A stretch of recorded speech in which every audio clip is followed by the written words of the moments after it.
And by the way, it's not just about like buying a co-op that's like difficult, right? Because you got to deal with the co-op board, but you also got to deal with the co-op board and the financials of the building and all these capital assessments even after the fact when it's time for you to sell. What I mean by that is,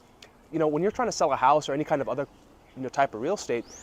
it's the number that you as the seller and the buyer agree upon, right? And of course the commission and whatever else that you guys want to discuss. But in a co-op transactions, even if you're happy with the number that the buyer is offering and the buyer is happy with the number they're offering and everyone is like happy and on board with the deal structure, if the co-op board says, hey, you know what, this sale is not going to work because either we want to reject the buyer or we're not happy with the number that the property or the apartment is going to sell for, they could go ahead and just shoot down that transaction. So you still need the co-op board's approval when it comes time to actually sell the property. So you can see how that might be a headache for both the buyer and the seller in the transaction, especially if they both just want to move on, get the property sold. But it's very important who you work with, because as long as you're working with a broker or someone that's familiar with the co-op board and